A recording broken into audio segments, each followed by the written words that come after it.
하나님 말씀 다니엘서입니다. 다니엘서 1장 8절로 16절입니다.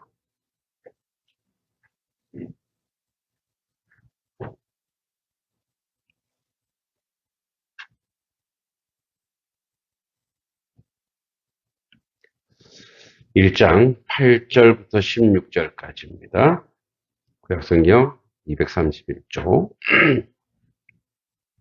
1231쪽 구약성경 1장 8절에서 16절 교독하겠습니다. 제가 먼저 8절 읽겠습니다.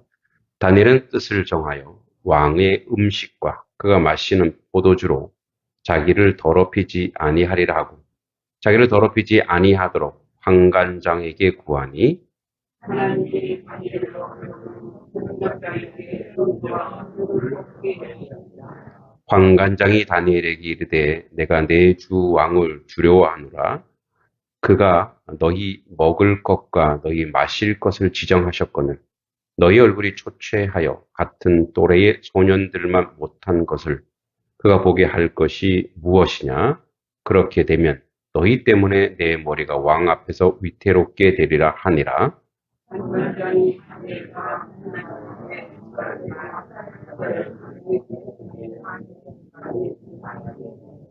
청하오니 당신의 종들을 열흘 동안 시험하여 채식을 주어 먹게 하고 물을 주어 마시게 한 후에 당신 앞에서 우리의 얼굴과 왕의 눈으로 소년들의 얼굴을 비교하여 보아서 당신의 군대로 그들에게 말하고 그가 그들의 말을 따라 열흘 동안 시험하더니 열흘 후에 그의 얼굴을 더 아름답고 깊고 깨끗하여 왕의 모습은 그들보다 더 좋아 보였다. 함께 그리하여 감독하는 자가 그들에게 지정된 음식과 마실 포도주를 제하고 채식을 주니라. 아멘. 우리 먼저 앞뒤 옆살 인사하겠습니다. 잘 오셨습니다. 네, 환영합니다. 고맙습니다. 네. 네, 우리 김영광 목사님 잠깐 소개하고요. 또 귀한 말씀 듣도록 하겠습니다. 청년 청소년 사역을 꽤 오랫동안 하신 것 같습니다. 그리고 2000이죠? 2000에서 지금 교회를 개척하여 5개월 되셨습니다. 호주에서 10년 동안 또 예배 사역, 또 찬양 사역 했던 아주 찬양 사역 쪽, 예배 사역 쪽은 아주 전문적이신데 요즘에는 이제 이렇게 목회자들도 잡을 가집니다. 그래서 이제 그걸 이중직이라고 하죠. 이중직.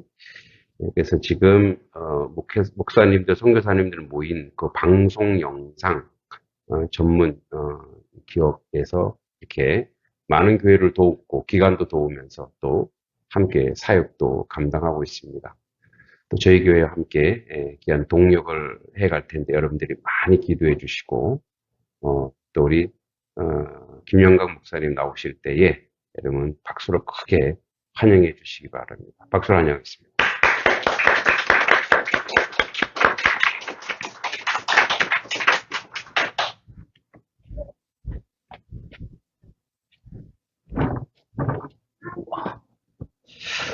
할렐루야. 네. 자리가 두렵고 떨리지만 그럼에도 불구하고 담대하게 말씀을 전해 나아가도록 하겠습니다. 저는 목사님께서 소개하신 대로 이중직을 하고 있습니다. 왜 이중직을 하냐 하면 아주 이유는 간단합니다. 교회를 존속시키기 위함입니다.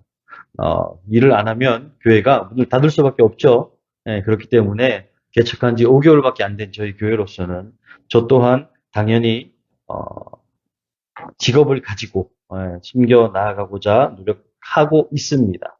근데 또 이유 중에 하나는 무엇이냐 하면 그 일을 해 나아가면서 과연 우리 성도들이 얼마나 어렵게 인생을 살아가고 있는지도 저 또한 배우고 있습니다. 저희들은 목사님께서 소개하신 것처럼 목사님이 다른 목사님이 한 분 계시고요. 선교사님이 계시고요.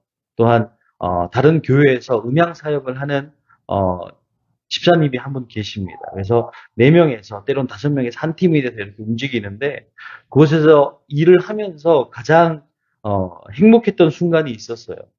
무엇이냐면 바로 일이 다 끝나고 나서 그들이 식사 대접을 하겠다 그래서 식사를 하러 갔습니다. 갔는데 다른 것이 아니라 술은 뭐 시키시겠어요? 라고 물어보시더라고요. 그래서 저희는 술 안 먹습니다.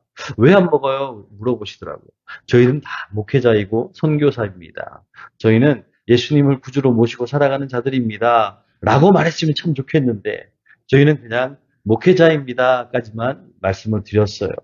그랬더니 그들이 와 이렇게 험한 일을 하면서 힘든 일을 싸워 나가면서 그렇게 술을 안 마시고 어떻게 견딜 수 있어요? 라고 얘기를 하더라고요. 여러분 그것이 세상 사람들의 가치인 것 같아요. 그것이 세상 사람들의 가치이고 그로 인하여서 세상 사람들이 아니 우리 그리스도인들이 세상 가운데 살아가면서 얼마나 치열하게 살아가고 있는지 얼마나 치열하게 세상 가운데 존재하고 있는지를 다시 한번 깨달았습니다. 그래서 이 자리 가운데 나온 여러분들은 진정으로 대단하신 분들입니다. 여러분들 스스로 좀 칭찬해 볼까요? 아우 나를 칭찬합니다. 예, 대단하신 분들이에요. 정말 위대하신 분들입니다. 하나님께서 보시기에 여러분들의 모습은 참으로도 존귀하고 아름답고 그로 인하여서 하나님께서 귀하게 영광 받으실 줄로 믿습니다.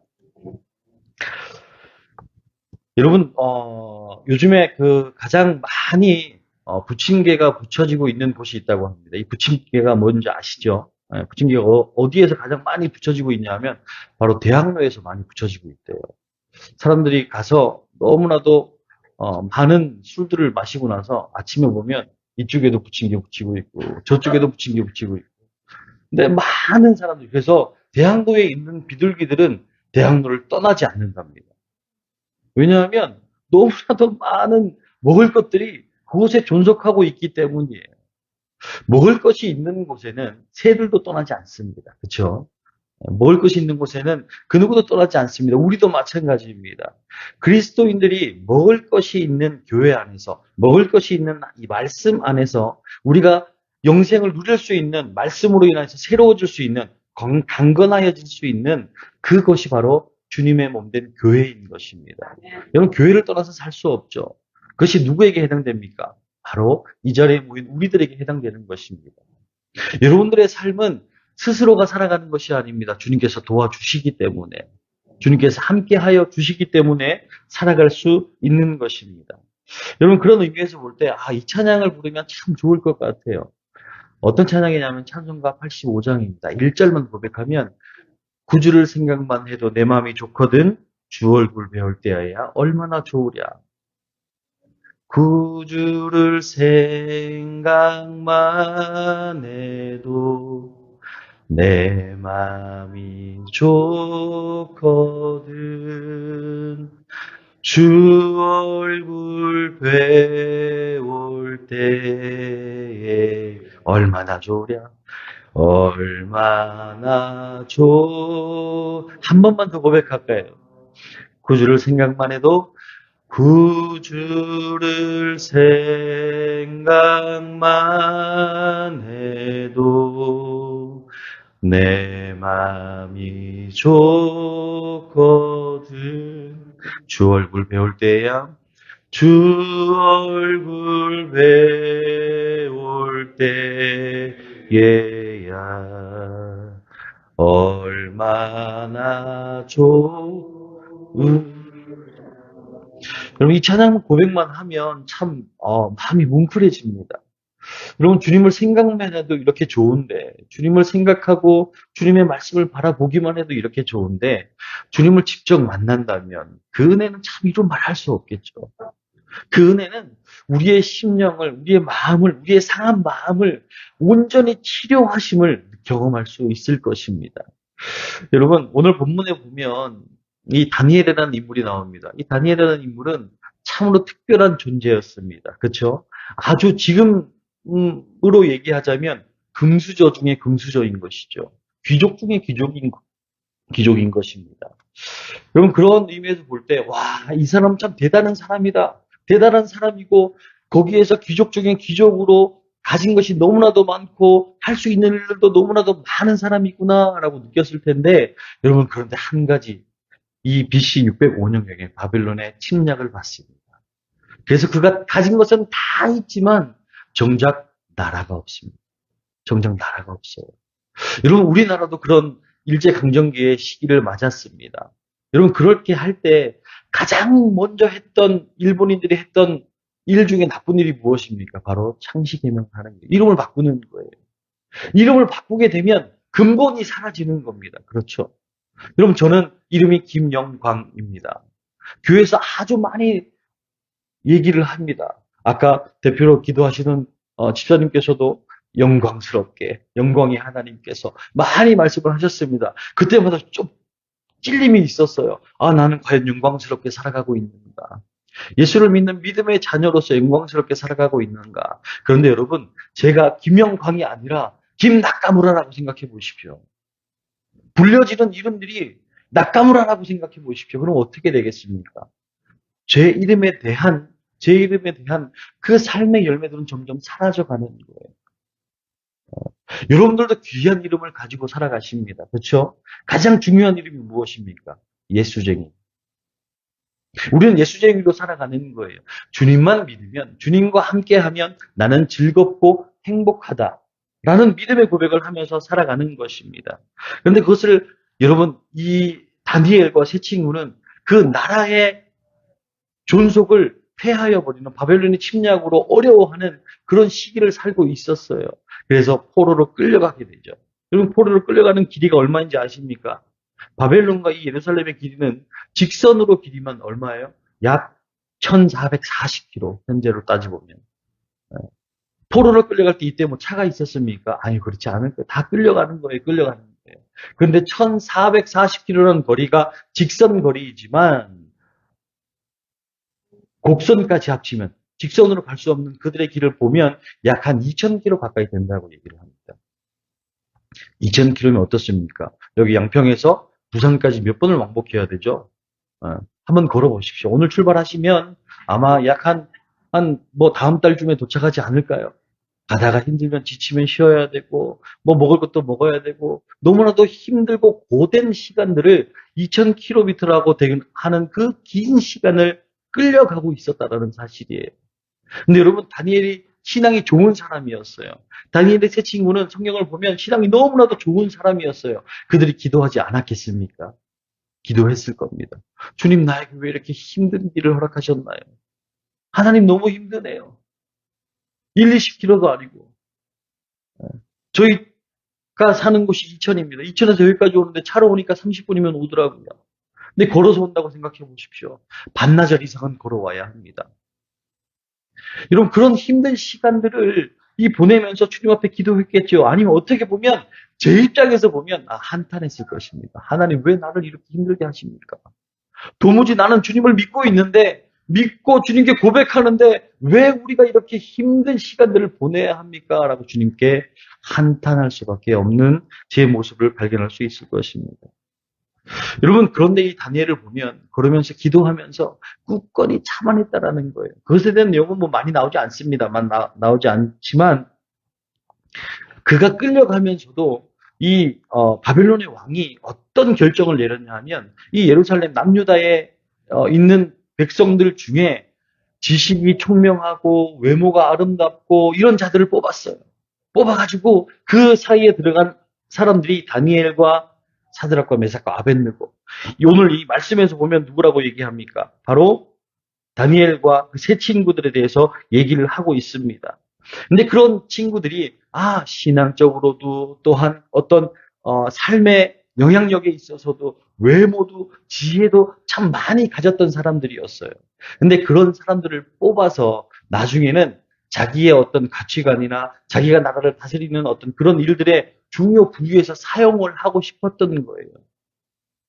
그렇게 하고 싶었기 때문에 그들은 그 다니엘과 사드락과 메삭과 아벳느고 이 친구들을 그렇게 변화시키길 원했던 거예요. 근데 그들이 했던 방법 중에 하나는 무엇이냐면 바로 좋은 것을 먹였죠. 산의 진미를 갖다가 바쳤습니다. 그리고 좋은 것들로 먹이고 좋은 것들로 입혔어요. 얼마나 특혜를 받은 거예요. 요즘 시대로 얘기하면 포로로 끌려가서 포로 생활을 하면 끝인 거예요. 그런데 그들에게 얼마나 좋은 곳으로 먹였고 얼마나 아름다운 곳으로 잘 치장하게 만들었습니다. 오늘 말씀을 보면 어떤 내용입니까? 그들에게 환관장에게 구하죠. 나를 그냥 채소만 먹게 하라. 나는 채소만 먹었으면 좋겠다라고 환관장에게 다니엘과 세 친구가 얘기를 합니다. 그 이유는 무엇입니까? 그들이 신앙을 지키기 위해서입니다. 신앙을 지킨다라는 의미는 우리의 삶 속에서 치열한 싸움을 얘기하고 있어요. 신앙을 지킨다는 것은 그냥 내가 아는 것을 생각한 대로 그냥 걸어가는 것이 아니라 이 세상 가운데 치열하게 싸워가고 치열하게 전쟁하고 치열하게 그것으로 인하여서 내가 변화되기를 간구하는 거예요. 어떤 사람으로? 하나님 앞에 지키는 사람으로. 무엇을 지키는 사람으로? 바로 중심을 지키는 사람. 마음을 지키는 사람으로. 성경에서도 얘기합니다. 무릇 지킬 만한 것이 있다면 너희 마음을 지키라. 믿음의 시작이 거기에서 납니다라고 말씀을 합니다. 우리가 더욱더 마음을 지켜가는 사람이 되어야 된다는 사실이에요. 마음을 지키고 내가 생각을 지키고 그로 인하여서 나에게 부어지는 믿음의 삶의 근본 원인들이 해결되어질 때 그로 인하여서 나는 하나님께서 기뻐 받으시는 삶을 온전히 살아갈 수 있다는 것입니다. 여러분 세상을 바꾸고 싶습니까? 그러면 치열하게 싸워야 합니다. 근데 세상을 바꾸는 방법 중에 하나가 세상 사람들이 이렇게 얘기해요. 제도를 바꾸면 된다. 근데 제도는 어떻게 바꿉니까? 어떻게 바꿉니까? 국회에서 법제화를 시키고 법을 만들어서 거수를 하고 투표를 하고 그렇게 지금은 제도를 만들고 있죠. 그런데 그렇게 제도를 만들어서 무엇을 해야 합니까? 만들기만 하면 끝나는 것이 아니에요. 그것을 교육해야 돼요. 여러분 우리의 모습도 마찬가지예요. 우리가 선하고 착하다라고 생각하는 일들이 우리가 어렸을 때부터 초등교육부터 고등교육까지 받으면서 내가 그렇게 이것이 착한 일이다. 저것이 나쁜 일이다. 이렇게 하면 부모를 공경하는 일이다. 저렇게 하면 부모를 욕되게 하는 일이다. 내 삶을 망가뜨리는 일이다. 이런 것들에 대해서 많이 배웠습니다. 그것은 무엇입니까? 바로 우리 인간적인 도덕성이에요. 인간적으로 도덕을 배우는 거예요.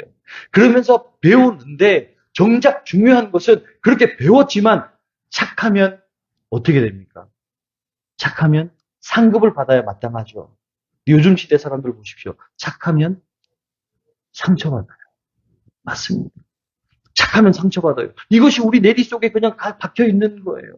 누구나 다 교육은 착하게 살아야 성공한다. 착하게 살아야 열매 맺는다. 착하게 살아야 상급 받는다라고 얘기는 하지만 정작 이 시대를 살아가는 사람들을 보면 착하게 살면 속여요. 저 사람 되게 착해. 속여도 몰라. 이렇게 하면서 사람들을 힘들게 한다는 사실이죠. 여러분 그런데 착하게 살아간다는 것을 조금 더 생각해 보면 우리가 어떤 것을 해야 될 때 착하게 살아갑니까? 우리의 생각이 변해야 돼요. 생각이 변하지 않으면 우리가 착한 삶을 살아가는 데 있어서 껍데기밖에 갈 수 없는 거예요. 우리가 주님을 믿는 믿음의 사람들도 마찬가지인 것이죠. 주님을 믿는 믿음의 마음을 가지고 그 믿음의 고백들을 해나갈 때에 내가 생각이 먼저 바뀌지 않으면 마음을 믿음으로 고백하지 않으면 생각이 먼저 정립되어지지 않으면 언제나 우리의 삶 속에서는 그냥 도덕적인 삶밖에 남지 않는다라는 사실이에요.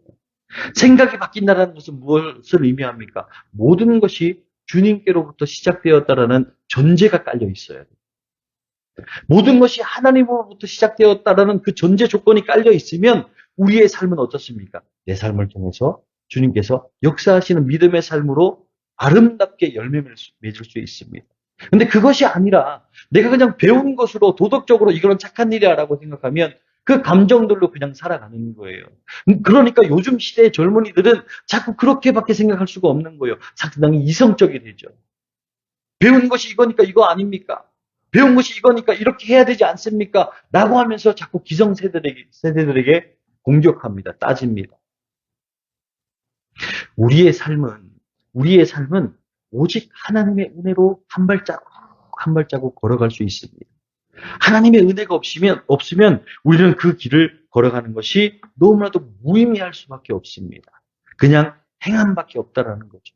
근데 여러분 성경에서 보면 뭐예요? 믿음은 행함이 있어야 된다라고 얘기를 합니다. 행함이 있어야 된대요. 행함이라는 것은 무엇을 의미합니까? 그 안에 어떤 것이 내포되어져야 돼요? 믿음이라는 것이 먼저 내포되어져 있어야 하는 것입니다. 여러분, 그런 의미에서 볼 때, 우리 안에 과연 나는 믿음의 삶을 온전히 살아가고 있는가? 믿음의 백성으로서 온전히 살아가고 있는가라는 것들을 다시 한번 내 삶을 점검해 봐야 될 것입니다. 여러분, 예전에 많이 얘기가 나왔던 감자 이야기 아십니까? 감자 이야기? 감자. 전라도 남자와 경상도 여자가 연애를 했습니다. 그래서 너무나도 사랑해서 결혼을 했어요. 결혼하고 얼마 안 있다가 이 신부가 감자를 삶아온 거예요. 감자를 삶아와서 먹기 시작했겠죠. 그런데 설탕이 어디 갔느냐라고 물어보더래요. 설탕? 우리 경상도에서는 이거 소금을 찍어 먹는데 왜 설탕을 찍어 먹어? 라고 하면서 점점 얘기가 붉어지기 시작하는 거예요. 싸움이 점점 세지기 시작하는 거예요. 그러다가 어디까지 갑니까? 당신 집에서 말이야. 처갓집 처가에서 말이야. 이렇게 하면서 점점 싸움이 커지는 거예요. 그래서 어디까지 갔다? 법원까지 갔다. 뭘 하러? 이혼을 하러 갔어요. 근데 그 재판관인가요? 지금 판사죠. 예, 죄송합니다. 제가 외국을 조금 살았어요. 그래서 발음이 잘 안 되고 단어가 잘 생각 안 날 때가 조금 많습니다. 네. 근데 판사 앞에 갔어요. 갔는데 왜 이혼을 하려고 하냐? 이유를 되짚어 보니까 저희들 감자 때문에 그렇습니다. 감자가 왜? 감자를 설탕을 찍어 먹냐, 소금을 찍어 먹냐 이거 가지고 싸우고 있었습니다. 그 심판이란다. 아이고. 판사가 다시 한번 얘기하죠. 어떻게 그것 가지고 싸울 수 있냐? 우리 강원도에서는 감자를 고추장에 찍어 먹는다. 여러분, 그냥 우스갯소리를 한 거예요. 예화로 드린 거예요. 그런데 우리가 감자를 소금에 찍어 먹든 아니면 뭐 간장에 찍어 먹든 고추장에 찍어 먹든 설탕에 찍어 먹든 이것이 중요한 것이 아니에요. 본질은 뭐예요? 감자를 먹는 것이 중요한 것입니다. 오늘 이 말씀에 나와 있는 것 중에 하나가 뭐냐면 다니엘이 그들이 가지고 오는 산의 진미 이런 것들을 안 먹는다라고 얘기를 해요. 왜 안 먹는다라고 얘기를 합니까? 바로 그들의 금신상에 올려졌던 제물이기 때문에 그래요. 그런데 음식에 문제가 있나요, 없나요?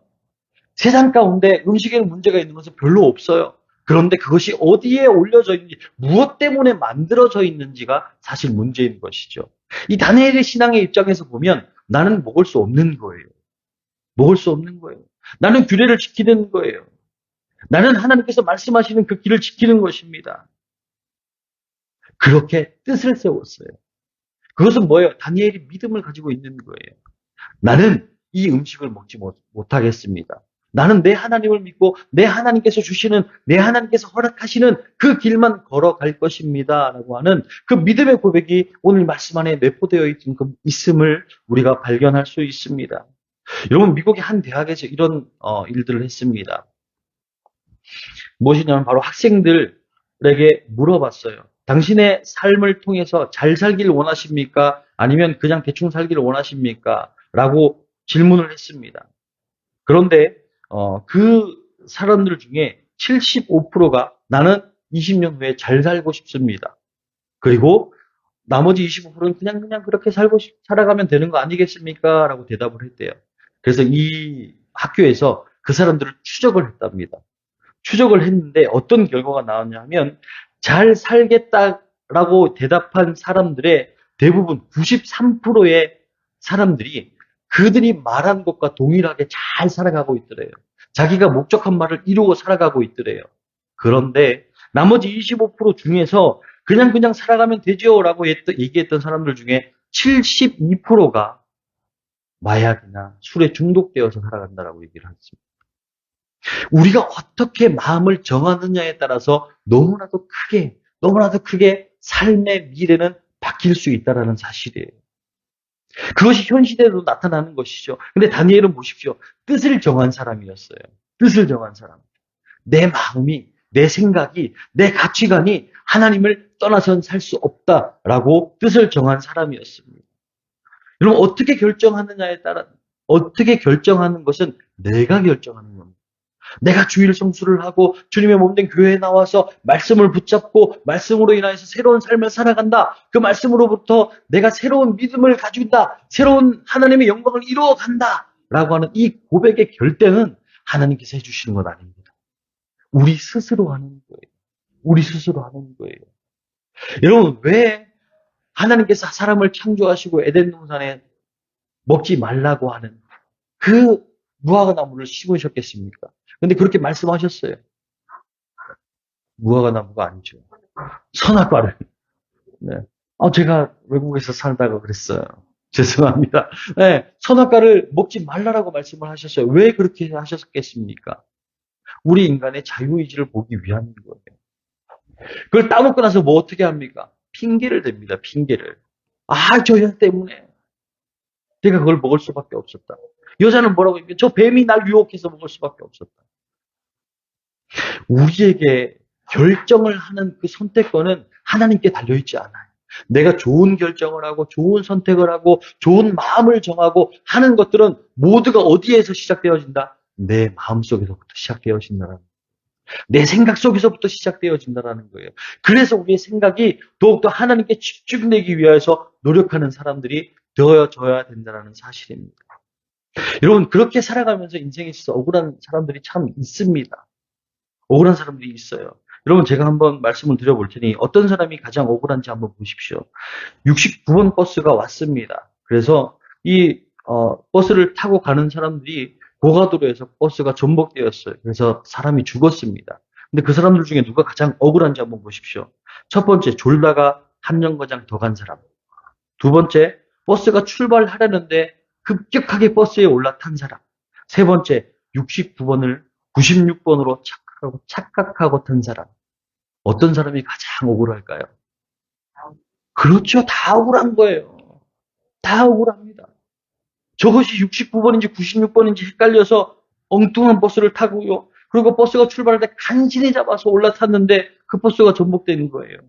그리고 졸다가 한 정거장 더 가는 거예요. 우리의 삶 속에서 이런 실수들이 너무나도 많이 나오는 거예요. 근데 그런 것들이 언제 나오냐 하면 바로 우리가 마음을 지키지 못할 때 나온다. 흔들릴 때 나온다는 거예요.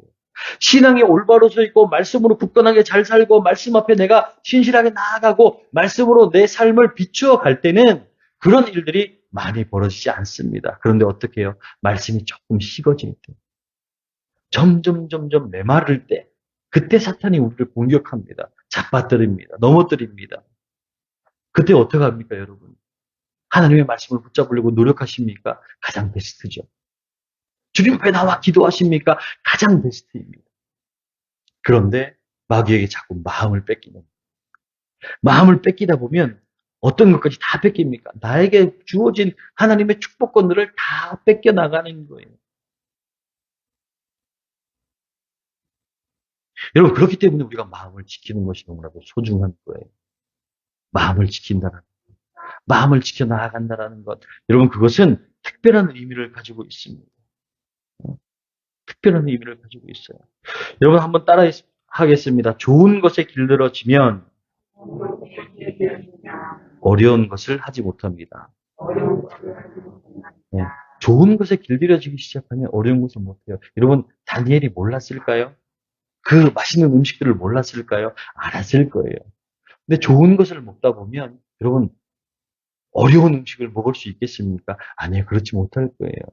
여러분, 요즘 태어난 이 세대들이 외국 나가서 화장실도 변변치 않고 막 그 책 찢어가지고 변을 해결하고 그런 거 경험했겠습니까? 물론 저보다 선배이신 여러분들은 더 많은 것들을 경험하셨겠지만 제 입장에서는 그랬습니다.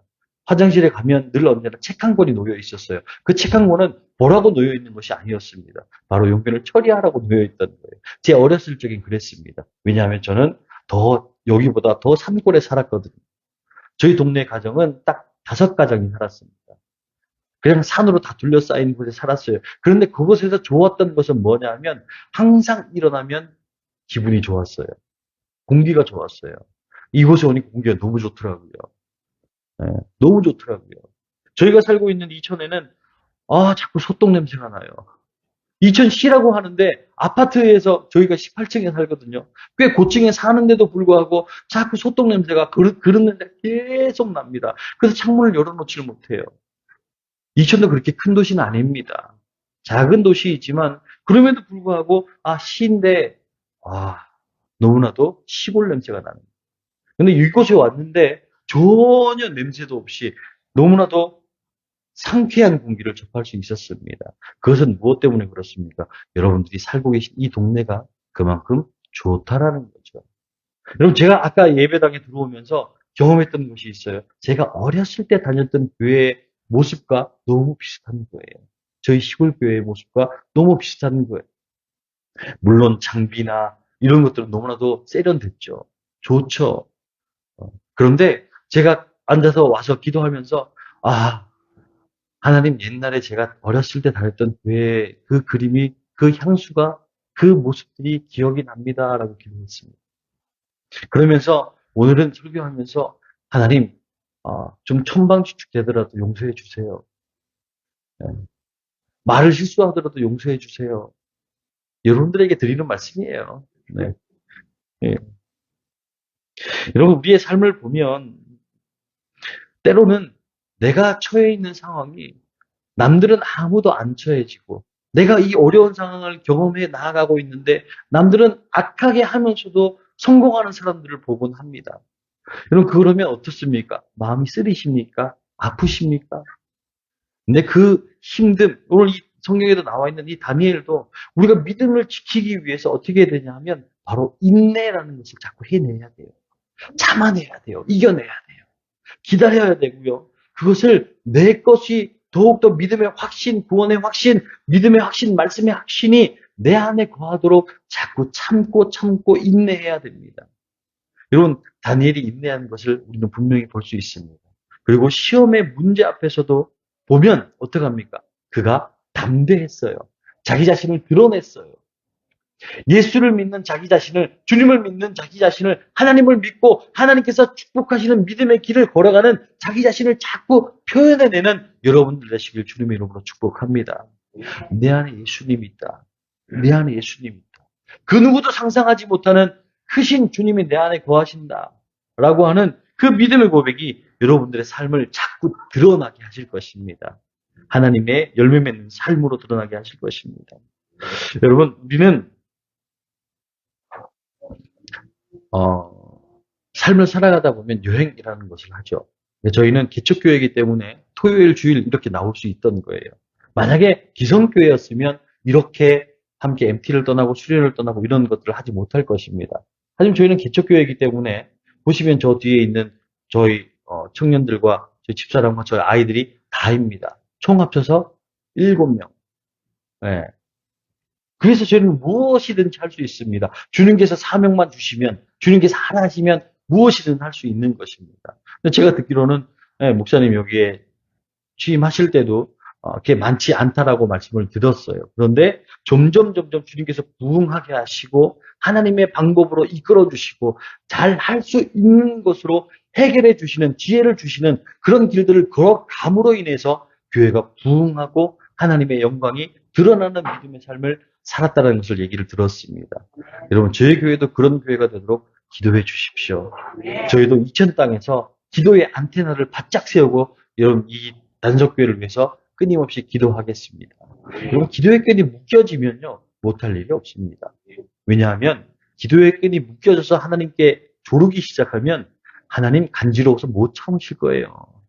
어떻게 이 아이들이, 어떻게 내 자식들이 이렇게 기도하는데 안 들어줄 수 있겠느냐 마음을 가지실 것입니다. 그런데 그것에 있어서 중요한 건 마음의 연합함입니다. 함께 기도하는 거예요. 함께 하나님의 영광을 위해서 살아가는 것입니다. 그래서 여러분, 우리가 다니엘처럼 살아간다는 것은 마음을 정하고 살아가는 거예요. 마음을 정하고 자꾸 나를 드러내는 거예요. 어떤 모습으로 나는 그리스도인이다. 나는 참 그리스도인이다. 라고 하는 믿음의 삶을 세상 가운데 살아가는 거예요. 그렇게 살아갈 때 그 은혜의 삶이 우리들 안에 펼칠 줄로 믿습니다. 여러분, 한 청년이 있었습니다. 한 청년이 주일날 거룩하게 예배를 잘 섬기다가 처음으로 여행을 갔어요.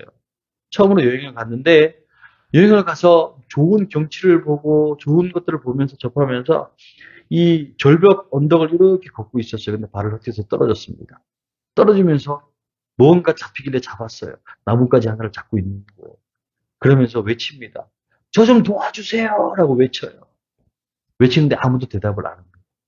그러니까 본인이 나 그리스도인이지 기도해야지 하면서 주님 앞에 기도했어요. 하나님 제발 좀 도와주세요. 하나님 도와주세요. 나를 살려주세요. 라고 했습니다. 근데 하나님의 음성이 들리는 거예요. 내가 도와주길 원하느냐? 네, 원합니다. 그랬더니 하나님께서 그러면 그 두 손을 놓아라. 그랬는데 이 청년이 다시 외칩니다. 거기 하나님 말고 다른 사람 없어요.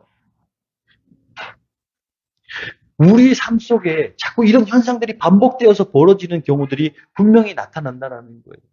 내가 믿음이 있다고 하면서 주님께서 내려놓으면 내가 도와줄게. 내려놓으면 내가 함께 할게. 네가 가지고 있는 고집과 아집 내려놔. 그렇게 말씀하시는데 자꾸 나는 그것에 순종하지 못하는 거예요. 하나님께서 분명 우리에게 성경 말씀을 통해서 말씀하고 계신 것이 무엇이냐 하면 데살로니가 5장 16절에서 18절 말씀에 항상 기뻐하라. 쉬지 말고 기도하라. 범사에 감사하라. 그러면서 뭐라고 말씀하시냐면 이것이 그리스도 예수 안에서 너희를 향하신 하나님의 뜻이니라 라고 말씀합니다. 우리가 항상 기뻐할 수 있는 이유, 우리가 항상 기도할 수 있는 이유, 우리가 항상 감사할 수 있는 이유, 이것은 하나님의 뜻이기에 우리가 그렇게 하는 거예요. 우리의 마음에 감동이 생기고 우리의 마음에 은혜가 있고 우리의 마음에 말씀이 내 삶에 내주하여서 그 은혜로 인하여서 나는 살아갈 수 있다라고 하는 믿음의 고백이 자꾸 읊조려지는 거예요. 소가 되새김질하듯이 자꾸 읊조려지는 거예요. 하나님 감사합니다. 하나님 감사합니다. 주님 기뻐합니다. 쉬지 말고 기도할 것입니다. 그런데 여러분 이것이 어디에 나타나 있습니까? 바로 우리 교회 안에서 예배하는 이 시간 속에 다 나와 있는 거예요. 기뻐하며 주님을 예배하는 거예요. 찬양하는 거예요. 찬양할 때 그냥 내 나이가 중요한 것이 아니에요. 다윗이 바지가 흘러내려가도 춤을 멈출 수가 없었던 이유는 무엇입니까? 바로 하나님을 예배할 때, 주님을 찬양할 때 그 은혜로 찬양하는 거예요. 그 마음이 그에게 들었던 거예요. 그리고 주님의 말씀을 더욱더 사모하죠. 말씀을 사모합니다. 그리고 주님 앞에 감사의 마음을 전합니다. 여러분 이것이 있는 것이 뭐예요? 바로 예배라는 거예요. 고로 마음을 정한다는 것은 주님 앞에 나와 예배함으로 인하여서 내가 세상을 살아갈 수 있는 삶의 길이 펼쳐질 수 있다는 그 믿음의 표현을 해나가는 거예요. 그래서 우리가 언제나 얘기하는 것이 무엇입니까? 예배에 성공하면 인생도 성공할 수 있습니다. 예배에 성공하면 인생을 성공할 수 있다는 사실, 이게 참 진리임을 우리가 분명히 알고 주님 앞에 기도했으면 좋겠어요. 하나님 앞에 나아갔으면 좋겠어요. 예. 여러분 늦었다고 생각할 때가 가장 빠른 시기입니다. 우리 인생의 시기에서 지금은 늦었어 안 돼. 이게 중요한 것이 아니에요. 지금부터 하면 하나님께서 나에게 베푸실 그 은혜의 발자취 한 걸음 한 걸음이 어떻게 펼쳐 주실지 여러분 기대하면서 살아가 보십시오. 여러분 그렇게 되면 여러분들의 삶을 통해서 그 꿈과 희망이 이루어지는 결실을 맺는 그리스도인이 될 것입니다. 여러분 우리가 경계를 늦추지 않는 것은 무엇입니까? 바로 우리가 겸손함이 있어야 되는 거예요. 겸손함이 그 경계심으로 항상 있어야 돼요. 하나님 때문에 나는 겸손할 수밖에 없습니다. 하나님 때문에 나는 겸손히 걸어갈 수밖에 없습니다. 하나님의 말씀 때문에, 주님을 믿는 믿음의 자녀이기 때문에 나는 이렇게 선하게 믿음의 사람으로 살아갈 수밖에 없습니다. 라고 하는 그 믿음의 고백이 저와 여러분들에게 있으시길 주님의 이름으로 축복합니다. 네. 여러분 마지막으로 찬송가 449장입니다. 여러분 이 찬양에 나오세요. 이 찬양의 고백이 너무나도 중요한 것 같아요.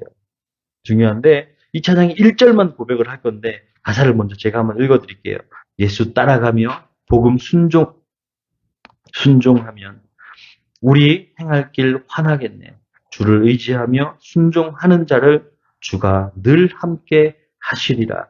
의지하고 순종하는 길은 예수 안에 즐겁고 복된 길이로다. 여러분 찬송가 449장입니다.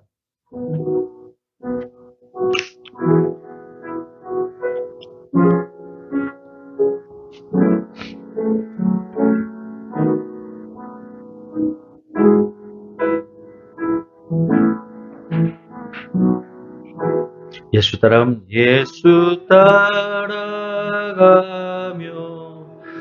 복음 순종하면 우리 행할 길 환하겠네. 주를 의지하며 순종하는 자를 주간을 함께 하시리. 한 번만 더 고백하겠습니다. 예수 따라가며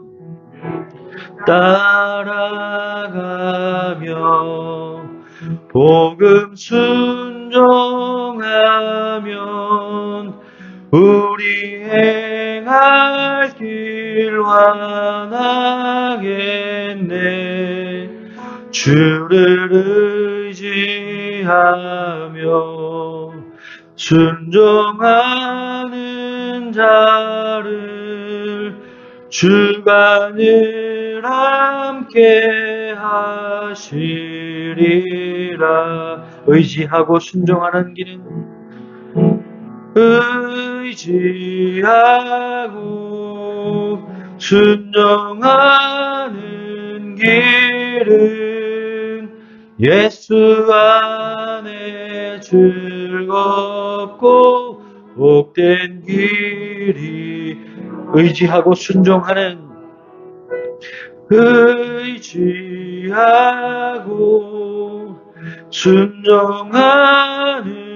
길은 예수 안에 즐겁고 복된 길이로다. 계속 반주해 주세요. 네, 제가 한 가지 이야기만 하고 좀 기도했으면 좋겠습니다. 그래서 무엇이냐면 하나님을 파시나요? 라고 하는 제목의 내용입니다. 그것은 어떤 내용이냐면 미국의 작은 도시에서 한 아이가 가게를 돌아다니면서 늘 물어보는 거예요. 하나님을 파시나요? 대부분의 가게 주인들은 뭐라고 얘기합니까? 무시합니다. 무시하고 없어, 나가, 그렇게 얘기합니다. 그러면서 이 아이가 간절하게 몇 번째까지 갔냐 하면 69번째까지 가게에 갔어요. 갔는데 한 노인이 그 가게에서 일을 하고 있는 거예요. 그러면서 그 노인에게 물어봤습니다. 그 할아버지에게, 60이 넘는 할아버지에게 혹시 하나님을 파시나요? 라고 질문했어요. 그랬더니 그 할아버지가 뭐라고 얘기하냐면 하나님은 어디에 쓰려고? 라고 질문합니다.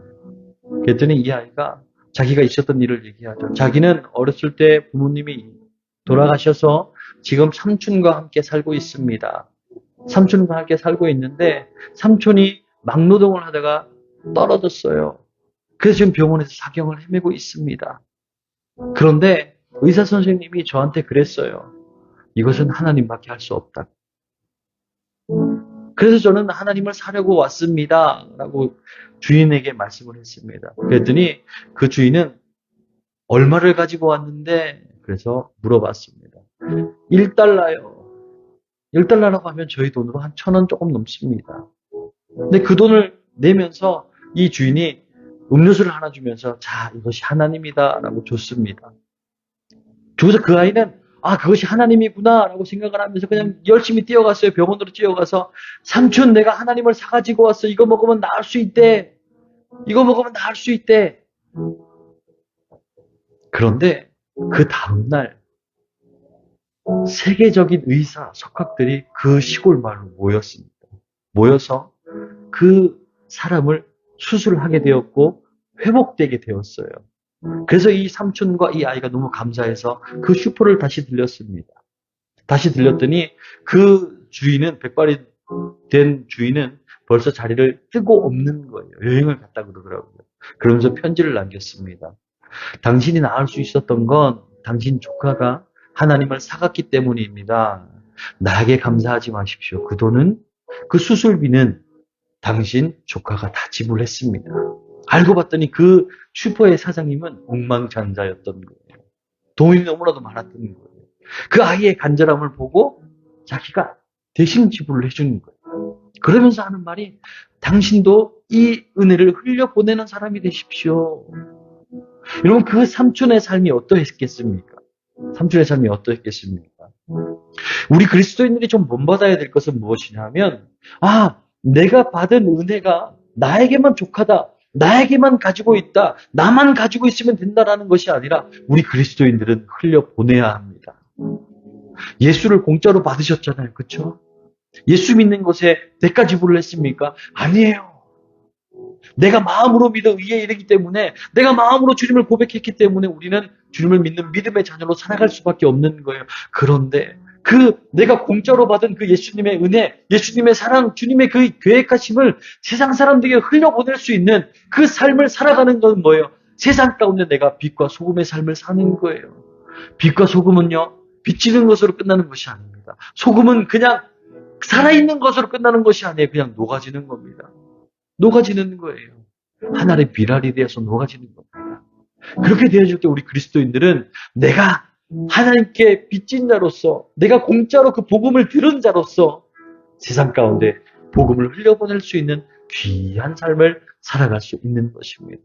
여러분, 다시 한번 말씀드립니다. 우리도 다니엘처럼 마음을 정하고 예배자로 살아가십시다. 다니엘처럼 마음을 정하고 우리가 해야 될 것과 하지 말아야 될 것 온전히 분별하여서 바르게 걸어갈 수 있는 믿음의 자녀가 되길 주님 이름으로 소망합니다. 이 시간 함께 하나님께 기도하기 원하는데, 하나님, 내가 다니엘처럼 마음을 정하겠습니다.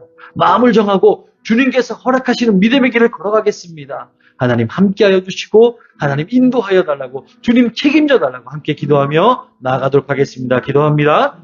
사랑과 은혜가 충만하신 아버지 하나님, 우리가 삶을 살아가며 우리가 길을 걸어가며 하나님 힘들 때가 얼마나 많습니까? 하지만 하나님, 우리가 정작 세상을 살아가면서 다니엘처럼 마음을 정하고 살아가고 다니엘처럼 마음을 정함으로 인하여 세상 가운데 빛과 소금의 역할을 감당해 날 수 있는 믿음의 삶을 살아가게 하여 주시옵소서. 아버지, 소금이 그 짠맛을 잃으면 무엇에 쓸 데가 있겠습니까? 하나님, 우리가 그리스도인으로서 주님을 믿는 믿음의 자녀로서 내가 나아가야 할 믿음의 길과 은혜의 길과 행복한 길과 그 온전한 길을 하나님 세상 사람들에게 전해줄 수 있는 믿음의 백성이 되어지게 하여 주시옵소서. 그리하여 주님 앞에 신실하게 간절하게 살아갈 수 있는 온전한 주의 백성, 온전한 단적교회 교인과 새날교회 교인이 되어지게 하여 주시옵소서. 주님 사랑합니다. 사랑과 은혜가 충만하신 아버지 하나님, 하나님을 바라보고 하나님을 예배하는 믿음의 자녀들이 주님 앞에 모여 함께 예배하였습니다. 하나님, 우리도 다니엘처럼 마음을 정하게 하여 주시옵소서. 마음을 정하고 살아간다라는 그 의미는 주님 앞에 예배자로서 살아간다라는 말입니다. 예배자로서 살아가면 예배자의 삶을 온전히 이 땅 가운데서도 이 교회에서만 존재하는 것이 아니라 주님께서 어디든 존재하시는 것처럼 하나님, 우리가 세상 가운데 살아가며 주의 복음 전달자의 역할을 감당해내게 하여 주시옵소서. 예수의 향기를 전하게 하여 주시옵소서. 주님께서 함께하여 주시면 늘 감사합니다. 늘 기쁨이 됩니다. 늘 소망이 됩니다. 라는 믿음의 고백이 우리의 마음과 생각과 우리의 입술을 통하여서 우리의 삶을 통해서 드러나는 귀한 삶을 살아가게 하여 주시옵소서. 주께서 인도하여 주심에 감사드리며 예수님의 이름으로 기도하였습니다. 아멘.